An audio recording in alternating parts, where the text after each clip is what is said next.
The Forged Vow. The scraping sound at my front door cut through the November storm like fingernails on glass. 2:14 a.m. I bolted upright in bed, heart hammering against my ribs. 20 years of marriage in Georgetown, and I'd never heard anything like it. Lydia lay beside me, perfectly still. Too still. The kind of stillness that comes from being awake but pretending otherwise. I slipped out of bed, grabbed the Louisville Slugger from underneath, and crept downstairs. The hardwood floors betrayed every step despite my caution. An envelope slid under the door, rain-soaked and ominous. Black ink spelled out "Run" in jagged letters that looked like they'd been carved with desperation. Inside, a Polaroid hit the floor face up.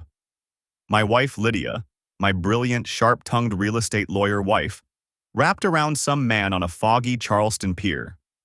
The timestamp read November 18th, 3 nights ago, during her Atlanta conference. I flipped the photo. He's not who he says. Check the attic. My hands shook as I stared at 20 years of marriage crumbling in a single image. The anniversary wine we'd shared just weeks ago turned to acid in my throat. Lydia stirred upstairs. "Alex, you okay down there?" "Just checking the door," I called back, shoving the photo into my robe pocket. Storm knocked something over. But I wasn't okay. Nothing would be okay again. I called in sick the next morning, first time in 3 years.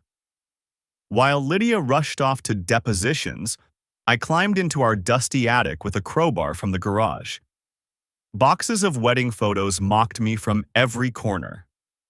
Harvard Law graduation pictures where we looked so damn young and hopeful. But behind them, hidden under moth-eaten Christmas decorations, sat a locked trunk I'd never seen before. The crowbar splintered wood and metal. Inside, stacks of letters tied with red ribbon, each one signed with a strange symbol that looked like intertwined snakes. Dr. Elias Crow's name was scrawled across every envelope. My stomach dropped. I knew that symbol, glimpsed it tattooed on Crow's wrist 6 months ago when Lydia introduced him at a dinner party as her colleague.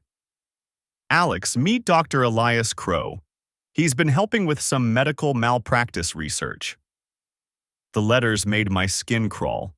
Passionate, explicit, detailed. And recent. The latest dated just 2 weeks ago. But underneath the romance novel garbage lay something worse. A forged deed for our Charleston cottage, transferring ownership to Crow. Dated October 16th, 1 day after our anniversary trip. The same trip where Lydia had been so grateful for 20 wonderful years. I photographed everything with my phone, hands trembling. Then I found her calendar. Our shared iCloud account, perfectly legal spousal access, showed the truth in coded entries. EC Consult aligned perfectly with romantic weekend getaways. But a hidden folder revealed emails about asset transfers that made my blood run cold. This wasn't just an affair. It was theft. "How was Atlanta?" I asked over dinner that night, watching her face carefully. Lydia didn't even look up from her salmon. "Boring depositions. You know how it is." "Which firm?" A microsecond hesitation. "Henderson and Associates." I'd already called Henderson and Associates. They'd never heard of any conference. "Sounds rough," I said, cutting my steak with surgical precision. "Good thing you had that spa day to relax." Her fork stopped halfway to her mouth. "What spa day?" "Didn't you mention a spa?" "Yesterday, I thought you said." "I was in meetings all day." She recovered quickly, but that flicker of panic was enough. I smiled and changed the subject to our daughter Emily's college applications. But inside, I was already planning. Marcus Hale looked exactly like Central Casting's idea of an ex-FBI agent, grizzled, suspicious, and expensive. But my Harvard Law alumni network swore by him. "Your wife's sleeping with a heart surgeon," he said after 2 days of digging. But that's not the interesting part. We sat in his cluttered office in DuPont Circle, surrounded by case files and cold coffee. Dr. Elias Crow is under federal investigation for medical billing fraud, ghost surgeries, unnecessary procedures, Medicare kickbacks, the works. And Lydia? Marcus slid a manila folder across his desk. Her law firm has been laundering his money through property flips. Your cottage deed is just the beginning. The photos inside showed Crow meeting with shady real estate brokers in parking garages, exchanging thick envelopes. Lydia's car was visible in 3 of them. "There's more," Marcus continued. "I found a burner phone in her gym bag." He handed me a printout of text messages. My vision blurred as I read, "EC. The deed needs to go through this week. LH. Alex is getting suspicious. Maybe we should slow down. EC. Too late for cold feet now. Stick to the plan. LH. What if he finds the insurance papers? EC. He won't. And if he does, we'll deal with it." "Insurance papers?" I asked. Marcus pulled out another document. A life insurance policy in my name, with Dr. Elias Crow listed as primary beneficiary. My signature had been forged with remarkable skill. When was this filed? Last month. $2 million payout. The room spun. They weren't just stealing from me, they were planning to kill me. I sat in my car outside Crow's Foggy Bottom Clinic for 3 hours, watching him through telephoto lens. At 6:30, he emerged with a blonde woman I didn't recognize. They drove to a seedy motel in Southeast DC. My phone buzzed. Text from Lydia. "Working late again. Don't wait up." But she wasn't at the office. I'd already called. The motel room window glowed yellow. I parked across the street and aimed my phone's camera. Through the gap in the curtains, I saw them arguing. Crow gestured wildly while the blonde, definitely not Lydia, pointed at a stack of papers on the bed. Then, Lydia's BMW pulled into the lot. I watched my wife of 20 years climb the stairs to room 237, keycard in hand. She knocked twice, waited, knocked 3 times. Some kind of signal. The 3 of them huddled around those papers for 45 minutes. When Lydia finally left, she carried a briefcase I'd never seen before. I followed her home, staying 3 cars back. She beat me by 10 minutes, long enough to hide whatever was in that briefcase. "Hey, hun," I called as I entered through the garage. "How was work?" "Exhausting," she said, without looking up from her laptop. "I'm going to bed early." But I could see the reflection of her screen in the darkened window behind her. She wasn't working on legal briefs. She was browsing real estate listings in the Cayman Islands. The whispered phone call came at midnight while Lydia showered. "Is this Alex Harlan?" "Who is this?" "The person who sent you that photo. We need to meet." "How did you get this number?" "Hospital directory. I work with Dr. Crow. There's more you need to know." The woman, she had a young voice, nervous, suggested a coffee shop in Adams Morgan. Public, safe, anonymous. "Why are you helping me?" "Because what he's doing isn't just illegal. People are dying."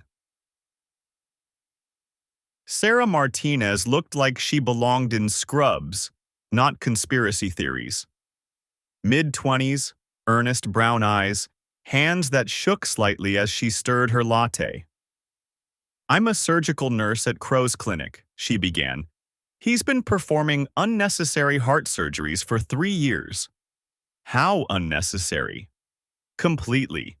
Patients with minor arrhythmias getting triple bypass. Healthy people getting pacemakers they don't need.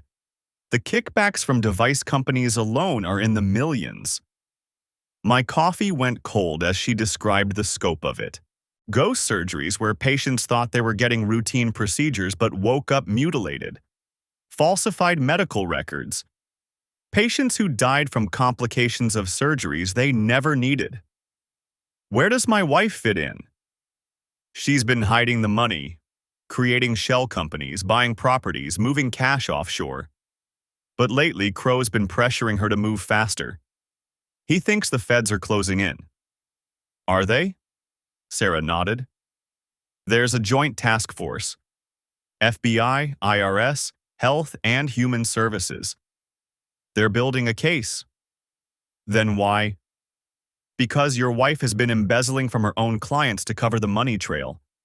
If this goes public, dozens of families will lose their life savings. The blood drained from my face. Lydia wasn't just betraying me, she was destroying innocent people. There's something else, Sarah continued. That insurance policy? Crow's been asking questions about your routine. What time you leave for work, which route you take, whether you exercise alone.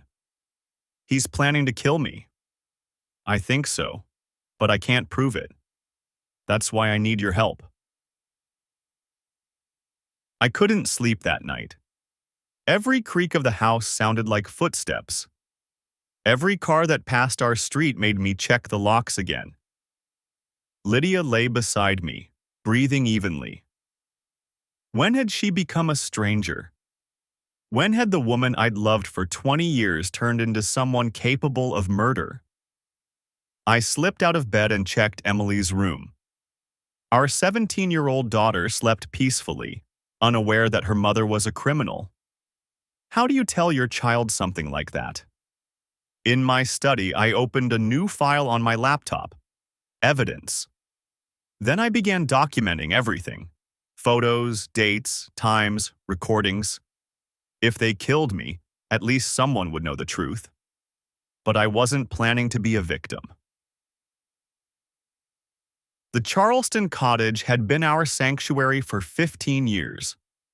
Weathered cedar shingles, wraparound porch, view of the harbor that made all our problems disappear, or so I'd thought. I'd driven down on a business trip while Lydia attended another fictional conference. The hidden cameras I installed, perfectly legal as the owner, were motion-activated and wireless. It took 3 days to catch them. Crow arrived first, using his own key. How long had he had that? He wandered through our home like he owned it, touching our furniture, opening our refrigerator, sleeping in our bed. Lydia came the next evening. I watched through the camera feed on my phone as they spread papers across our dining room table. The same table where Emily had done homework, where we'd hosted Christmas dinners, where I'd proposed 20 years ago. The transfer goes through Friday, Lydia said. Then we can file the insurance claim. You're sure he won't suspect anything? Alex trusts me completely. Besides, after the accident, he'll be too dead to object. They laughed. Actually laughed about murdering me. Crow pulled out a manila envelope. I've got the route mapped out. He runs the same path every morning through Rock Creek Park. There's a blind curve near the bridge where trucks can't see joggers. Make it look accidental. No evidence we were involved. That's the beauty of it. I'll be in surgery during his run. Perfect alibi. I screenshotted everything, recorded every word. Then I called Marcus. Get me everything you can on that truck route, I said. And find out who Crow knows in the freight business. You sure about this? Dead sure. Emily knocked on my study door 2 days later. Dad, can we talk? My 17-year-old daughter looked older suddenly. Worried lines creased her forehead as she sat across from my desk. Is everything okay with you and Mom? My heart clenched. Why do you ask? She's been acting weird, secretive, and you've been… She searched for the word. Distant. I wanted to tell her everything, to warn her that her mother was a criminal, but Emily needed to stay innocent for as long as possible. We're working through some things, I said carefully. Marriage stuff. Nothing for you to worry about. Is it another woman? The irony nearly broke me. No, sweetheart, it's not what you think. Because I found this in Mom's purse. She pulled out a folded note. I wasn't snooping, I swear. I was looking for gum. The handwriting was Crow's. Can't wait to start our new life together. Soon, all this will be behind us. Emily's eyes filled with tears. It is another man, isn't it? I pulled her into a hug, my mind racing. How much could I tell her? How much should she know? Your mother and I have some serious problems to work through, I said finally. But whatever happens, you're the most important thing in the world to both of us. Are you getting divorced? I honestly don't know yet. But I did know. I just didn't know if Lydia would be free to contest it. The federal task force moved faster than I'd expected. Marcus's contact at the FBI couldn't give details, but the investigation was accelerating. They're planning raids within the month, he said over encrypted phone. Multiple locations, simultaneous arrests. Good. That gives me time. Time for what? Insurance. I'd been documenting everything for weeks. Bank records, phone calls, photographs, videos. But I needed something more, a smoking gun that would destroy any chance of Lydia claiming innocence. That's when I remembered her laptop. She kept it in her briefcase, password protected but synced to our shared iTunes account. The backup files were stored in our home computer's time machine drive. It took me 6 hours to crack through her security. When I finally accessed her files, I nearly threw up. Spreadsheets detailing millions in stolen client funds. Email threads with offshore bank representatives. Architectural plans for a Cayman Islands villa already under construction. And worst of all, a detailed timeline for my murder. October 30th. Final insurance payment. November 1st, establish alibis. November 5th, execute plan. November 10th, file insurance claim. November 15th, leave country. Today was November 3rd. I didn't run my usual route that morning. Instead, I called in sick and sat in Marcus's office watching the news. Dr. Elias Crow, prominent DC cardiologist, was arrested this morning on charges of medical fraud, insurance fraud, and conspiracy to commit murder, the anchor reported. FBI agents raided his clinic and private residence as part of a larger investigation into healthcare fraud in the metropolitan area. Marcus grinned. Your anonymous tip was very thorough. What about Lydia? They picked her up at her office 20 minutes ago. Her law partner, Victor Kane, is also in custody. I felt oddly empty watching my wife's perp walk on live television. 20 years of marriage ending in handcuffs and camera flashes. How much evidence did they have? I asked. Enough. Financial records, recorded conversations, witness testimony, plus whatever Sarah provided from inside the clinic. Will it stick? Multiple federal charges, conspiracy, attempted murder. She's looking at 25 to life if convicted on all counts. My phone buzzed. Text message from an unknown number. Your house is under surveillance. Don't go home. Marcus. I see it. He was already pulling up security feeds on his laptop. 2 vans, unmarked. Could be feds securing the scene. Could be Crow's associates. Associates? Your wife wasn't the only lawyer laundering his money. There's a whole network, and some of them have connections to very unfriendly people. We watched my quiet Georgetown street fill with federal agents. Neighbors came out to gawk as crime scene tape surrounded my home. Where does this leave me? Alive, Marcus said, which is better than the alternative. The divorce proceedings began while Lydia sat in federal lockup awaiting trial. Her court-appointed attorney tried every angle: emotional distress, coercion, claims that I'd driven her to infidelity through neglect. None of it worked. Judge Patricia Williams had seen every trick in the book during 30 years on the bench.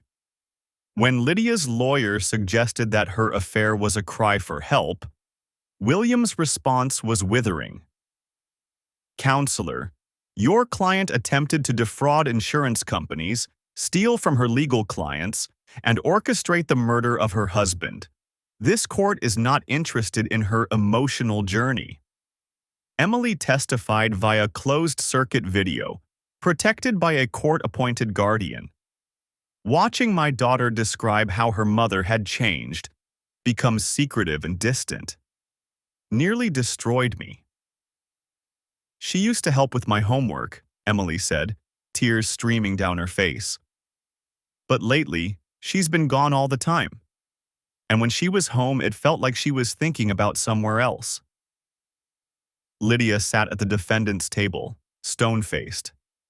She'd lost weight in custody, her power suits replaced by orange jumpsuit. For a moment, I almost felt sorry for her. Then I remembered the insurance policy with Crow's name on it. The trial lasted 3 weeks. Sarah testified about the unnecessary surgeries, the falsified records, the patients who died. Financial experts walked the jury through millions in stolen funds. FBI agents described the murder plot in clinical detail. But the most damaging testimony came from Victor Kane, Lydia's law partner. "She approached me about the arrangement," he said from the witness stand. "Said she'd found a way to make serious money from a medical contact. When I asked about the risks, she said her husband would never suspect anything. And when Dr. Crow proposed eliminating Mr. Harlan, Lydia was enthusiastic. She said it would solve all their problems at once."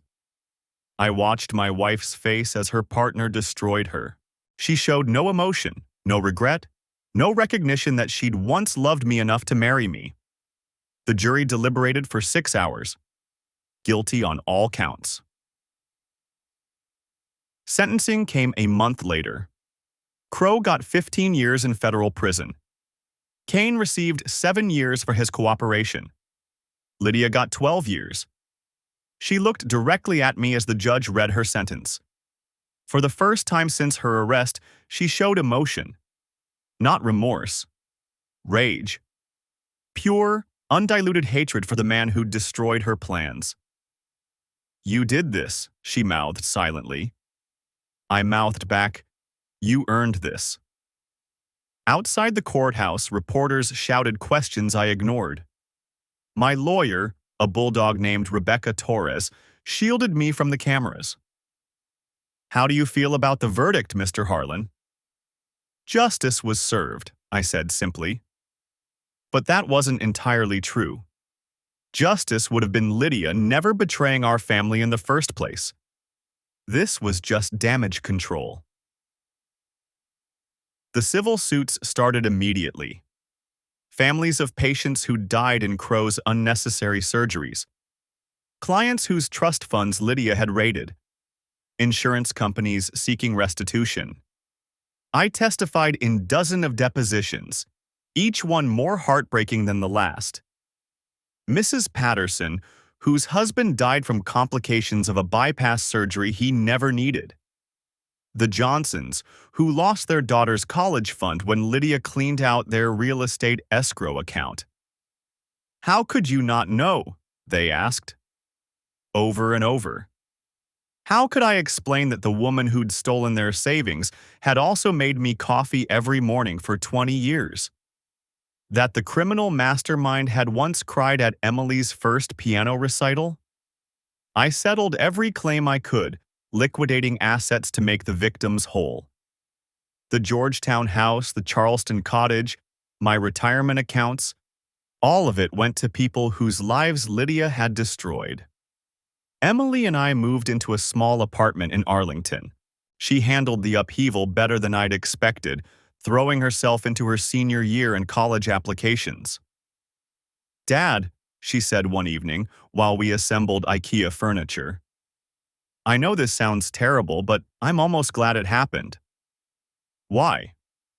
"Because now I know who my real parent is."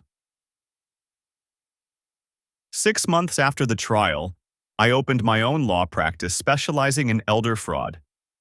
Every stolen pension, every forged deed, every victim of financial abuse reminded me why I'd chosen law in the first place.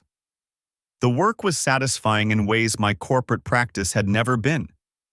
When I recovered a stolen inheritance for Mrs. Jones, or helped Mr. Rodriguez get his life savings back from a con artist, it felt like justice was actually possible. That's how I met Sarah Voss. The investigative journalist had covered Lydia's trial for the Washington Post. Her series on medical fraud won a Pulitzer nomination and helped expose a network of corrupt doctors across 3 states. "I'd like to write a book about your case," she said over coffee in DuPont Circle. "The human cost of white-collar crime." "Pseudonyms only," I insisted. "Emily's been through enough." "Of course. But I think your story could help other victims recognize the warning signs." We met weekly for 3 months, Sarah carefully extracting details I'd tried to forget. The way Lydia used to check her phone obsessively, the business trips that never appeared on her calendar, the gradual erosion of intimacy that I'd attributed to work stress. "You couldn't have known," Sarah said during one particularly difficult session. "She's a sociopath. They're designed to be undetectable." But there were signs. I just ignored them. "Because you loved her. That's not a character flaw." Somewhere during those interviews, something shifted between us. Sarah's professional interest became personal. My desire for justice became something warmer. The Forged Vow hit bestseller lists 6 months later. Sarah had written it beautifully, capturing both the crime's complexity and its emotional devastation. The book tour was exhausting but necessary. Every interview meant more awareness, more protection for potential victims. Emily came with me to the Chicago stop, proud of her old man despite everything. "Do you hate her?" an audience member asked during Q&A. "Your ex-wife?" I considered the question carefully. "I hate what she did. I hate the lives she destroyed, the trust she violated, the danger she put our family in.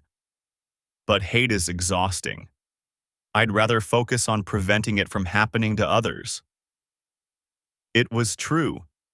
The raw fury that had sustained me during the investigation and trial had faded into something more productive.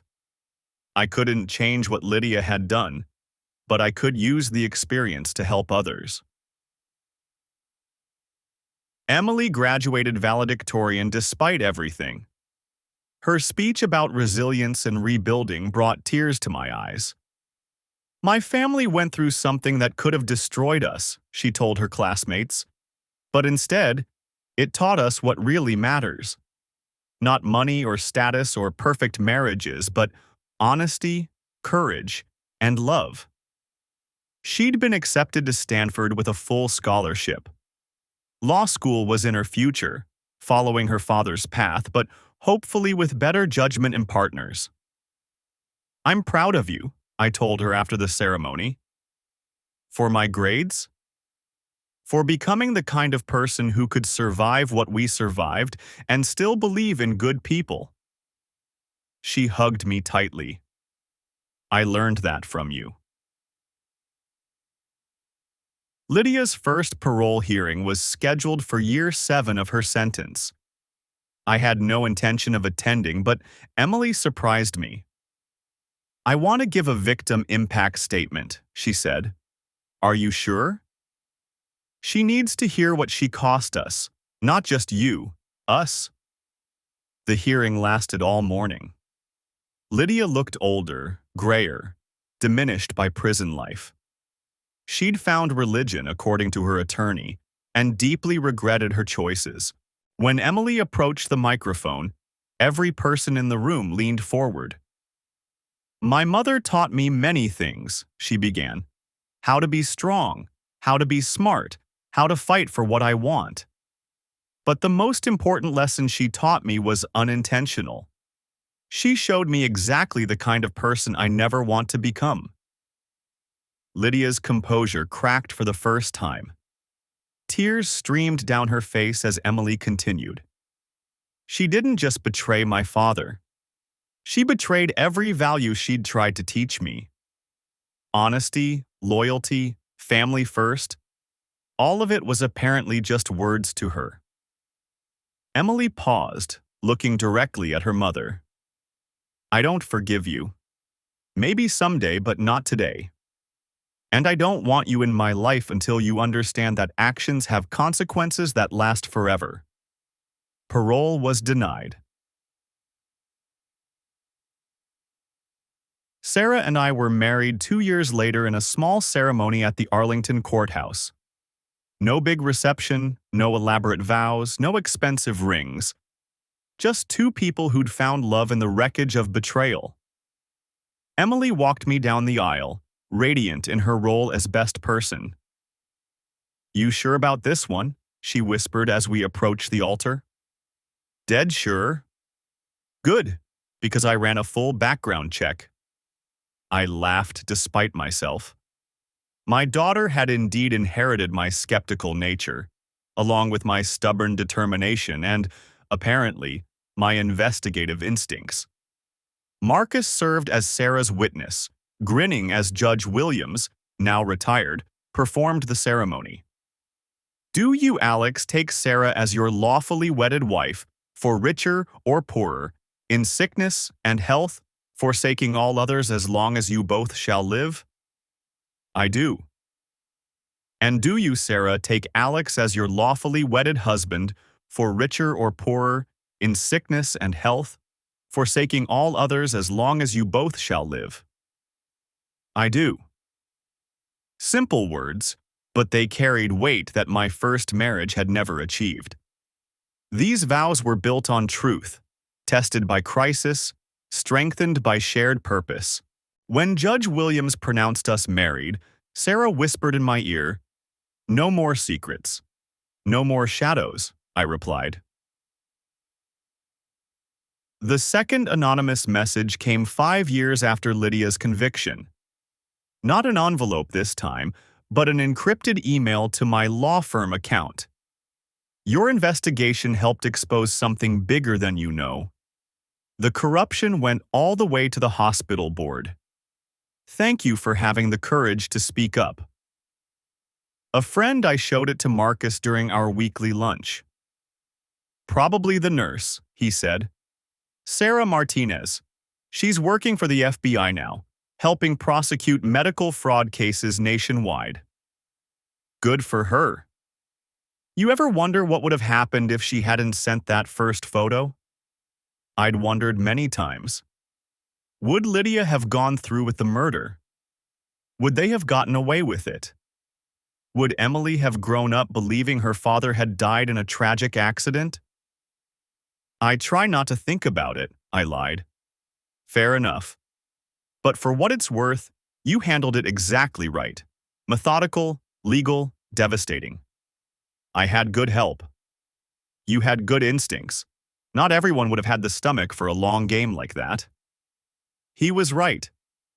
There had been moments during the investigation when I'd wanted to confront Lydia directly, to demand explanations and apologies, but that would have given her time to cover her tracks, destroy evidence, disappear with the money. Instead, I'd waited, documented everything, built an unshakable case brick by brick. Justice isn't a sprint, I told him. It's a marathon. Emily called from her first-year law school dormitory at Stanford, excited about her constitutional law class. Professor Martinez assigned your case as reading, she said. Everyone knows it's my family, so I'm like a celebrity. Good celebrity or bad celebrity? Good. They think it's cool that my dad took down a criminal conspiracy. Your mother took down a criminal conspiracy. I just documented it. Don't sell yourself short. What you did took guts. She was right. Living with a would-be murderer for months, pretending everything was normal while gathering evidence, it had required more courage than I'd known I possessed. How's law school treating you otherwise? Hard but amazing. I want to specialize in white-collar crime defense. Following in the family footsteps? The right side of the family. Sarah's new book, The Doctor's Deception, exposed the full scope of medical fraud across the healthcare system. The investigative work took her to hospitals in 12 states, documenting unnecessary surgeries that had enriched doctors while killing patients. How many people do you think died because of Crow? She asked one evening as we walked through our Arlington neighborhood. The FBI stopped counting at 47 confirmed cases, I said, but the real number is probably higher. And if you hadn't stopped him? He would have kept going until someone else caught him, or until he made a mistake that couldn't be covered up. But I knew that wasn't entirely true. If Lydia had succeeded in killing me, they would have had millions in insurance money and time to perfect their system. How many more patients would have died for their profit? You saved lives, Sarah said simply. We all did. You, Marcus, Sarah Martinez, the FBI task force. It was a team effort, led by a man who refused to be a victim. The 10th anniversary of Lydia's conviction passed quietly. Emily was in her final year of law school, clerking for a federal judge who specialized in financial crimes. Sarah had just signed a contract for her third book, this one about corporate corruption in pharmaceutical companies. I continued my elder fraud practice, representing victims of everything from investment scams to romance fraud. The work was emotionally draining but necessary. Every recovered dollar meant dignity restored to someone who'd been betrayed by people they trusted. Lydia would be eligible for parole again in 2 years. I expected Emily to oppose it again, but my daughter had changed. I'm not carrying that anger anymore, she told me during a holiday visit. It was poisoning me. Does that mean you'd support her release? No, but it means I don't need to be there to oppose it. The justice system can handle her without my input. She was wiser than I'd been at her age. I'd carried anger like a weapon for years, using it to fuel my investigation and prosecution. But Emily had learned to let go of toxic emotions while still maintaining healthy boundaries. Your mother would be proud of the woman you've become, I said. Which mother? The one who raised me or the one who tried to murder you? The one who raised you. Whatever else she became, she loved you completely. Emily nodded. That's the version I choose to remember. Marcus retired to Florida but still called monthly to check in. His final case had been helping me track down the last of Lydia's hidden assets, a safety deposit box in the Cayman Islands containing bearer bonds worth $2 million. Enough to compensate the Patterson family for their husband and father, he said when the funds were finally repatriated. Seems fitting. Poetic justice. The best kind. We'd worked together for 8 years by then, dismantling financial crimes and returning stolen money to victims. It was satisfying work, even if we couldn't undo the original betrayals. You ever regret not just walking away? Marcus asked during his retirement dinner. Taking Emily and starting over somewhere fresh?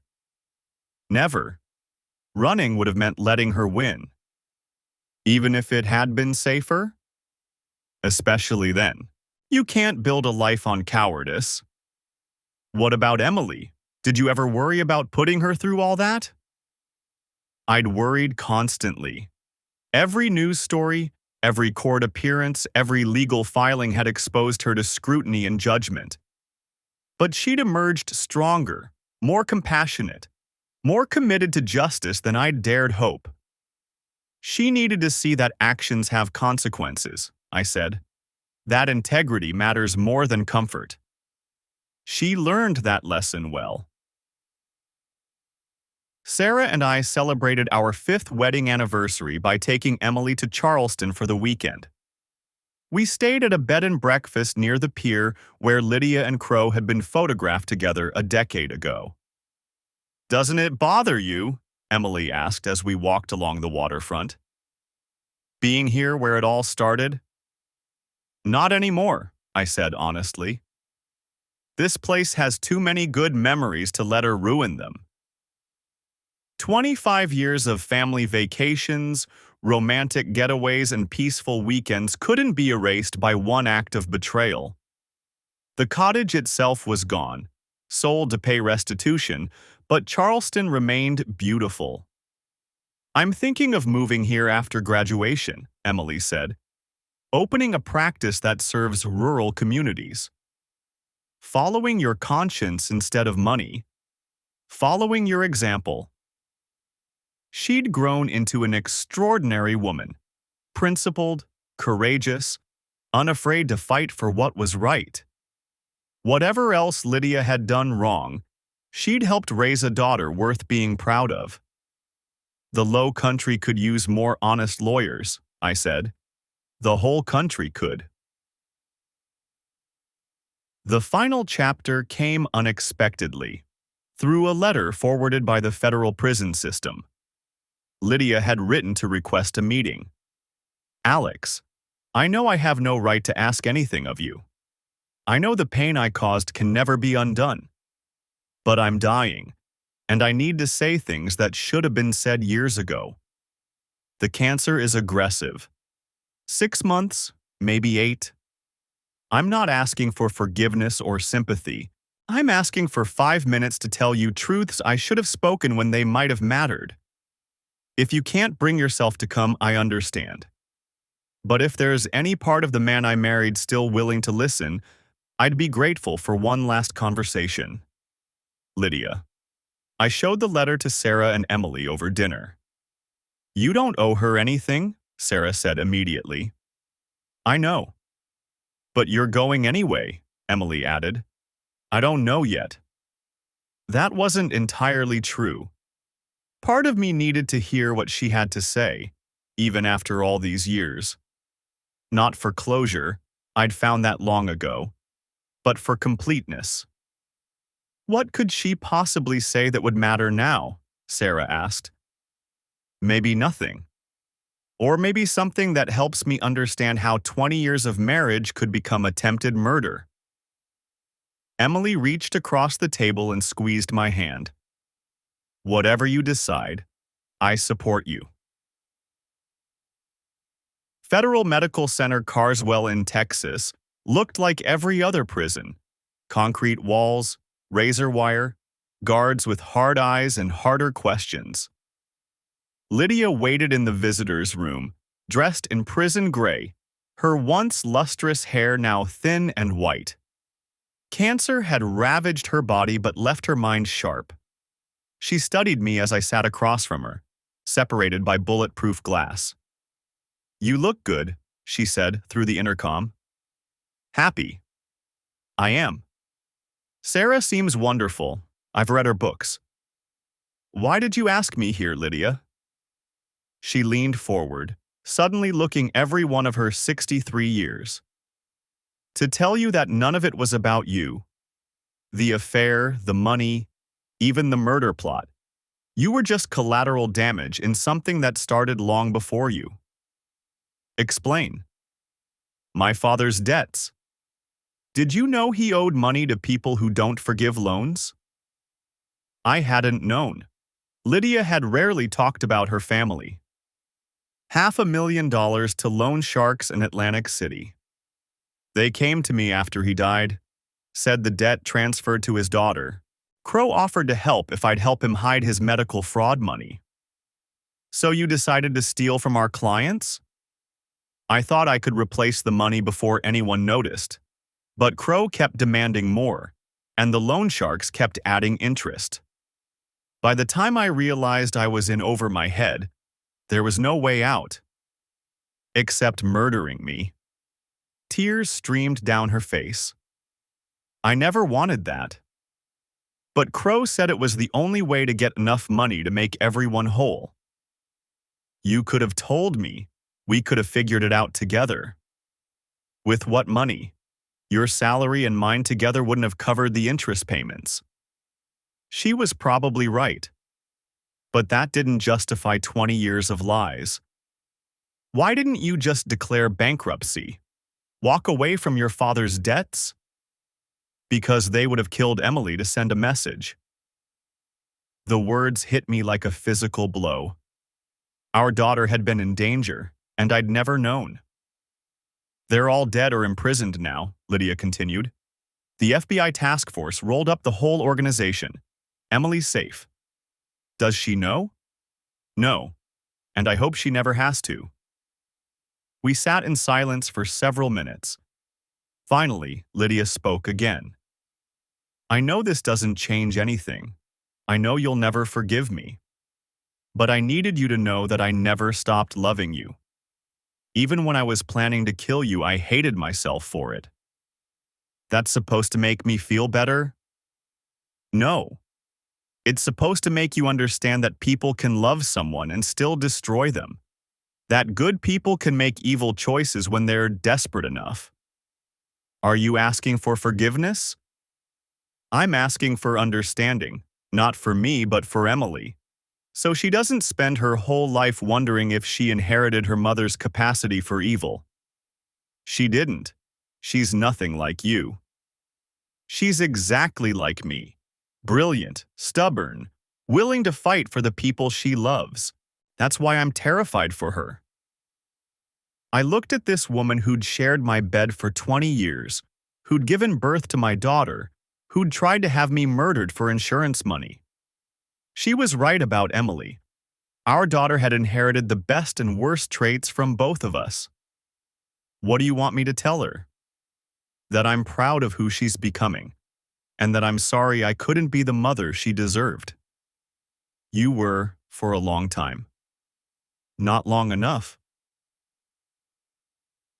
I drove straight from the prison to the airport, caught the red-eye to DC, and arrived home as Sarah was making coffee. How was it? She asked without turning around. Harder than I expected.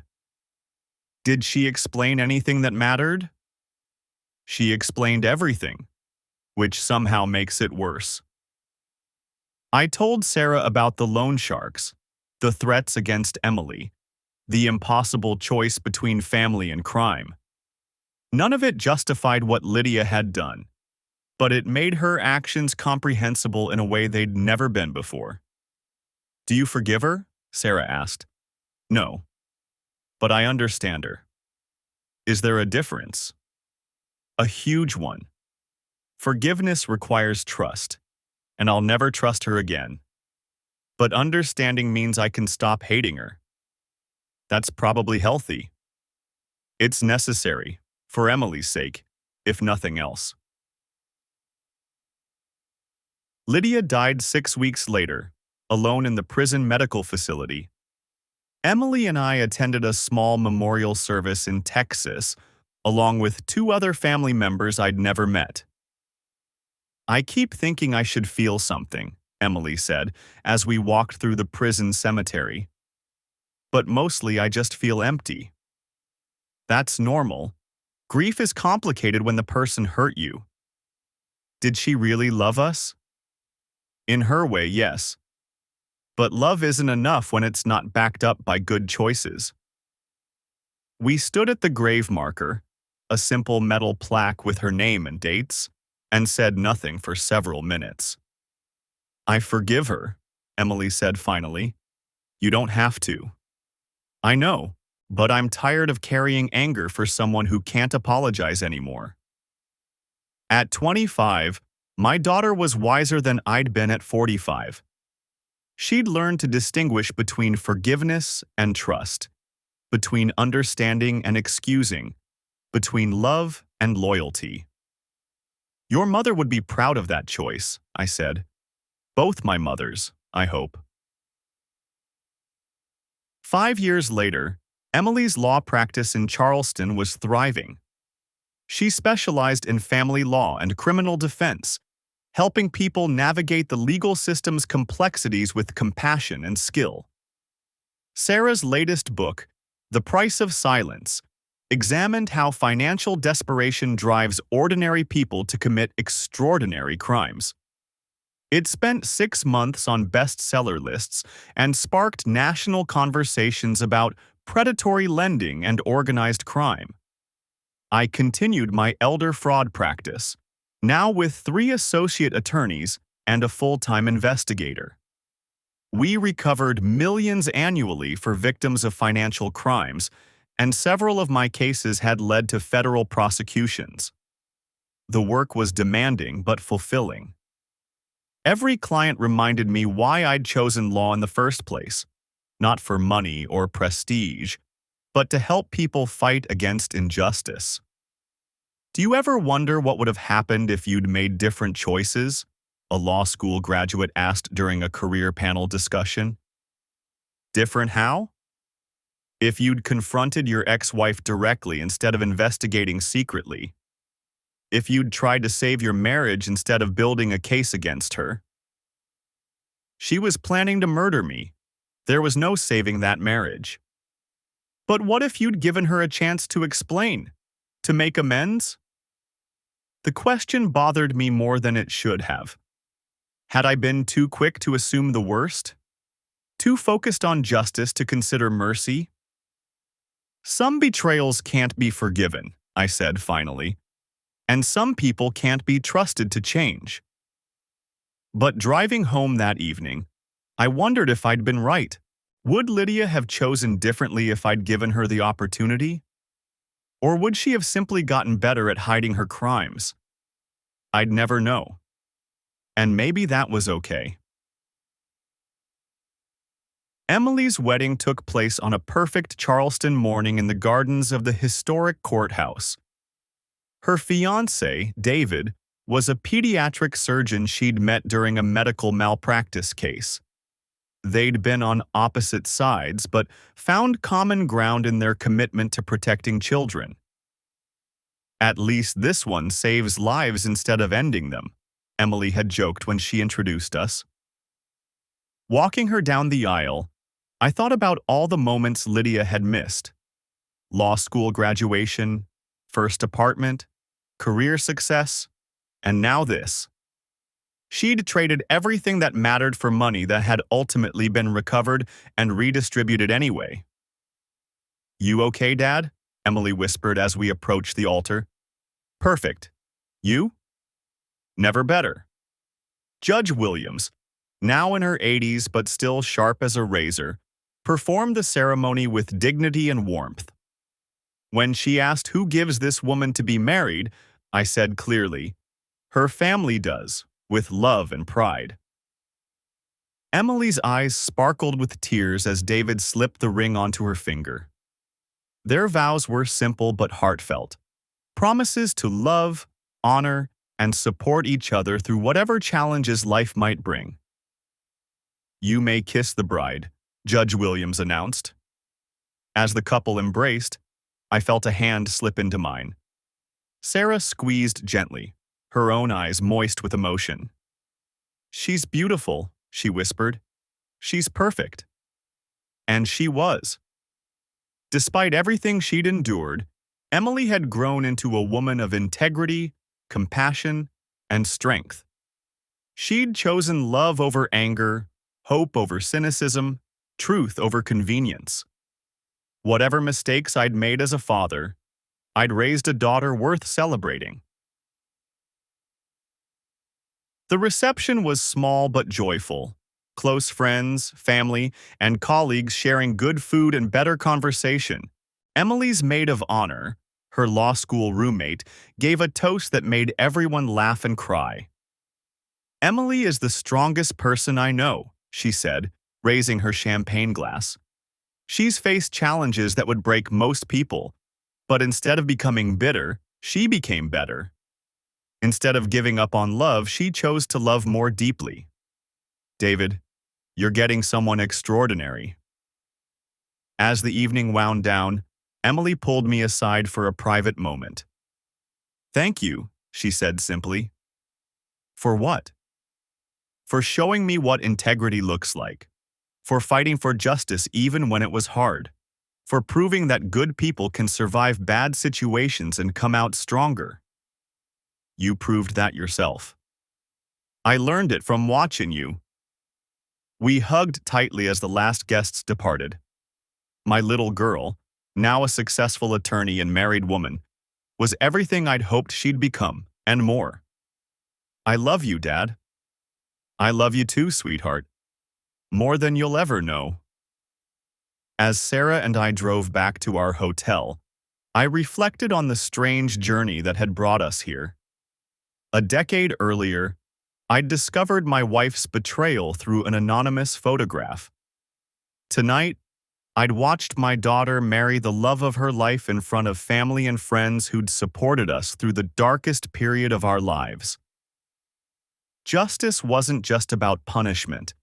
It was about restoration. About rebuilding what had been broken and creating something better from the wreckage. Lydia had destroyed our family through her choices. But Emily, Sarah, and I had built a new one based on truth, trust, and unconditional love. "What are you thinking about?" Sarah asked as we reached our hotel. "How strange life is. How the worst thing that ever happened to me led to some of the best things. No regrets? About stopping her? Never. About marrying her in the first place?" I considered the question carefully. Without Lydia, there would be no Emily. So no, I don't regret that part. Even knowing how it ended? Especially knowing how it ended. Emily needed to see that actions have consequences, that justice matters, that good people don't have to be victims. Sarah nodded. She definitely learned those lessons. As we entered our hotel room, I thought about the future Emily and David would build together. They'd face challenges, every marriage did, but they'd face them honestly, with open communication and mutual respect. The cycle of betrayal and revenge that had defined my first marriage was over. Emily would write a different story with her life, one based on the values Lydia had taught her before greed corrupted her judgment. That was the real victory, not the criminal convictions or recovered assets, but raising a daughter who chose integrity over convenience, love over hate, truth over comfort. "Ready for bed?" Sarah asked. "More than ready." As I turned off the lights, I smiled at the thought of Emily and David beginning their honeymoon tomorrow. They'd travel to Greece, a destination Lydia and I had always planned to visit but never found time for. Emily would see those ancient ruins with fresh eyes and an honest heart. She'd build memories with someone who loved her for who she was, not what she could provide. That was worth every sleepless night, every painful revelation, every difficult choice I'd made during the investigation. Emily was free. Free from her mother's shadow, free from the burden of unanswered questions, free to love without fear. Justice, I realized, wasn't just about punishment. It was about liberation, and sometimes it was worth waiting for.